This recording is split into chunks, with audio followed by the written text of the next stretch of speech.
Il est 6h45 sous un froid presque hivernal. Le jet privé transportant le gouverneur AI du Lualaba se pose sur la piste de l'aéroport national de Kolosi.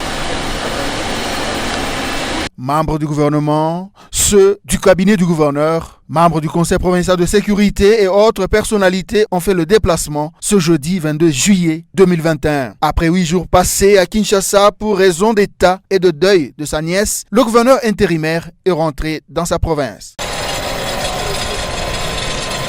Se confiant à la presse, Fifi Masuka Saini a donné les grandes lignes de sa mission. Elle a affirmé avoir échangé avec le président de la République, Félix Tshisekedi, qui a insisté auprès de l'exécutif provincial que les actions de construction et de modernisation des infrastructures routières s'étendent à l'intérieur de la province. Les chefs de l'État, et nous lui avons donné la situation et quelques instructions nous ont été données par rapport au développement de la province.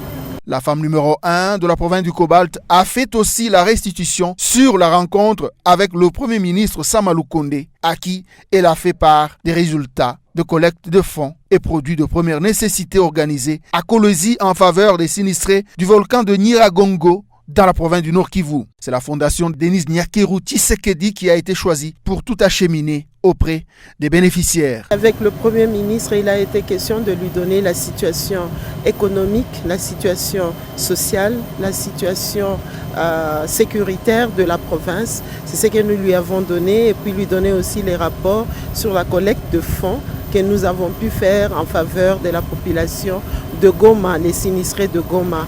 Et il a été décidé que ces fonds que nous avons pu avoir puissent passer par le canal de la fondation Denise Nyakeru, à qui nous avons foi que ces fonds peuvent servir à la population de Goma.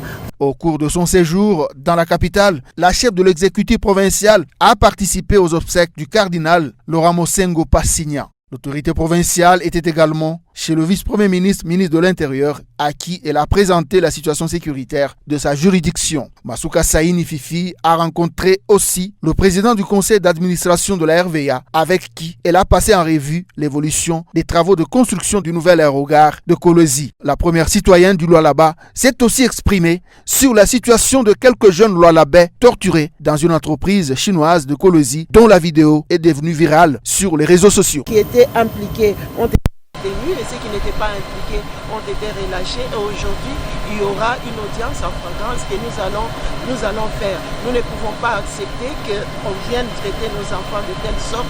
Il est bien que le gouvernement va pouvoir essayer de regarder du côté des investisseurs, de les garantir, mais les investisseurs aussi doivent garantir les enfants, mais pas les traiter de la manière dont nous avons vu. Donc la justice va faire son travail et nous allons suivre ça de près.